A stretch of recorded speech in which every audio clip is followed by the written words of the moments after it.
ನನ್ನ ಸಂಗ್ರಹದಲ್ಲಿದ್ದ ಎಲ್ಲರೂ ತಿಳಿದುಕೊಳ್ಳಲೇಬೇಕಾದ ಚಿಂತನ ತಾಯಿ ವಿದ್ಯಾವತಿ. ಭಗತ್ ಸಿಂಗ್ ಯಾರೆಂದು ಕೇಳಿದರೆ ಪುಟ್ಟ ಮಗುವು ತಕ್ಷಣ ಉತ್ತರ ನೀಡಬಹುದು.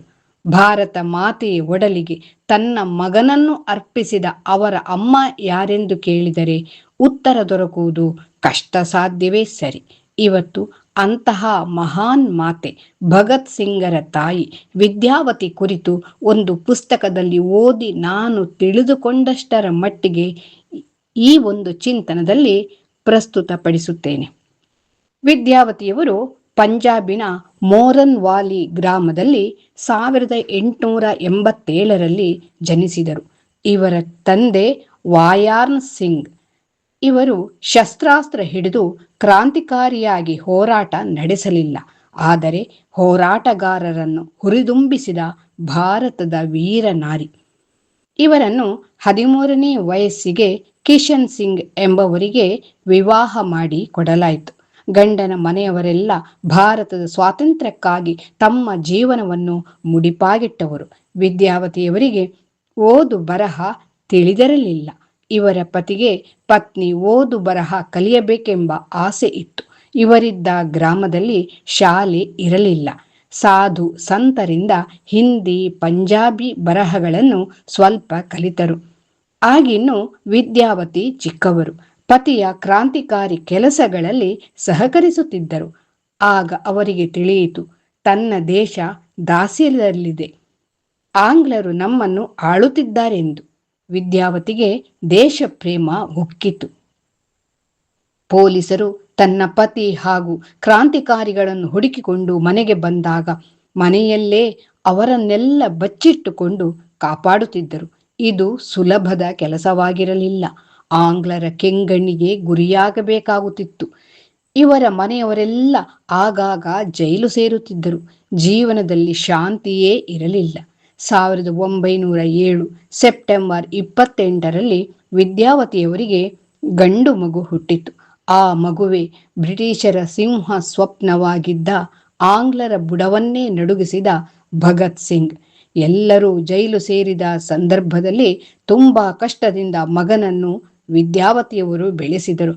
ತಾಯಿ, ನಿನಗೆಂದು ಬಿಡುಗಡೆ, ಇನ್ನೆಷ್ಟು ದಿನ ಈ ದಾಸ್ಯದ ಸಂಕೋಲೆ, ಚಿಂತಿಸದಿರು. ನನ್ನ ಮಗ ಭಗತ್ ಇದ್ದಾನೆ. ಅವನಿಂದ ಏನೂ ಸಾಧನೆ ಆಗದಿದ್ದರೂ ಅವನು ಇಡೀ ಭಾರತದ ಯುವಕರಿಗೆ ದಾರಿದೀಪವಾಗಬಲ್ಲ. ಅವನನ್ನು ನಿನ್ನ ಸೇವೆ ಮಾಡಲು ಕಳುಹಿಸಿಕೊಡುತ್ತೇನೆಂದು ಭಾರತ ಮಾತೆಯ ಮುಂದೆ ನಿಂತು ಪ್ರತಿಜ್ಞೆ ಮಾಡಿದಳು. ಮುಂದೆ ನಡೆದುದೆಲ್ಲವೂ ಸುವರ್ಣಾಕ್ಷರಗಳಲ್ಲಿ ಬರೆದಿಡಬೇಕಾದ ವಿಷಯಗಳು.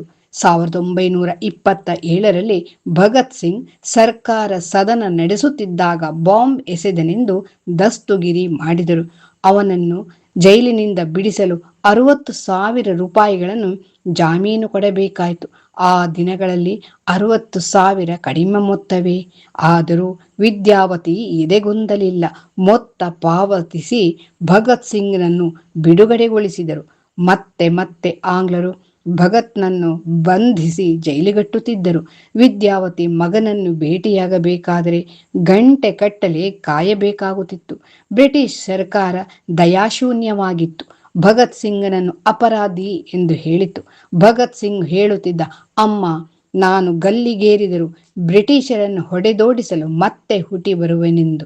1931 ಮಾರ್ಚ್ 23ರಂದು ಬ್ರಿಟಿಷ್ ಸರ್ಕಾರ ಭಾರತದ ನಕ್ಷತ್ರವೊಂದನ್ನು ಗಲ್ಲಿಗೇರಿಸಿಯೇ ಬಿಟ್ಟಿತು. ಕಣ್ಣೆದುರೇ ನಡೆದ ಘಟನೆ ಯಾವ ತಾಯಿಯ ಒಡಲು ಸಹಿಸಿಕೊಂಡಿತು. ಆದರೆ ವಿದ್ಯಾವತಿ ದುಃಖಿಸಲಿಲ್ಲ, ಅಳುತ್ತಾ ಕೂರಲಿಲ್ಲ. ಆಕೆಗೆ 5 ಮಂದಿ ಗಂಡು ಮಕ್ಕಳು. ಒಬ್ಬ ಮಗ ಹೋದರೇನಂತೆ, ನನ್ನ ದೇಶದ ಸ್ವಾತಂತ್ರ್ಯಕ್ಕಾಗಿ ಹೋರಾಡಲು ಇನ್ನೂ 4 ಮಂದಿ ಮಕ್ಕಳು ಇದ್ದಾರೆಂದು ಧೈರ್ಯವಾಗಿದ್ದರು.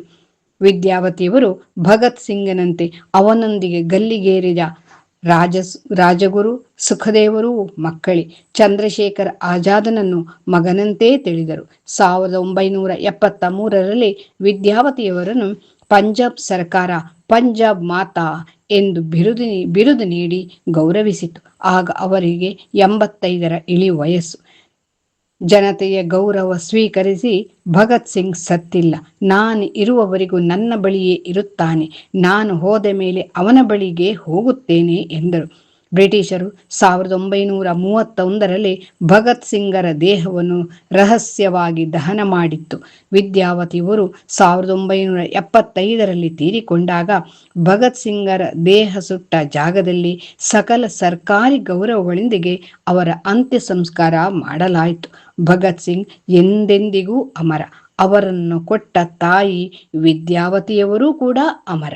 ತಾಯಿ ವಿದ್ಯಾವತಿಯವರಂತಹ ಸಂಖ್ಯೆ ಹೆಚ್ಚಾಗಲಿ. ಭಗತ್ ಸಿಂಗರಂತಹ ಮಕ್ಕಳು ಮತ್ತೆ ಮತ್ತೆ ಹುಟ್ಟಿ ಬರಲಿ. ಎಲ್ಲರಿಗೂ 79ನೇ ಸ್ವಾತಂತ್ರ್ಯ ದಿನಾಚರಣೆಯ ಶುಭಾಶಯಗಳು. ಭಾರತ್ ಮಾತಾ ಕಿ ಜೈ.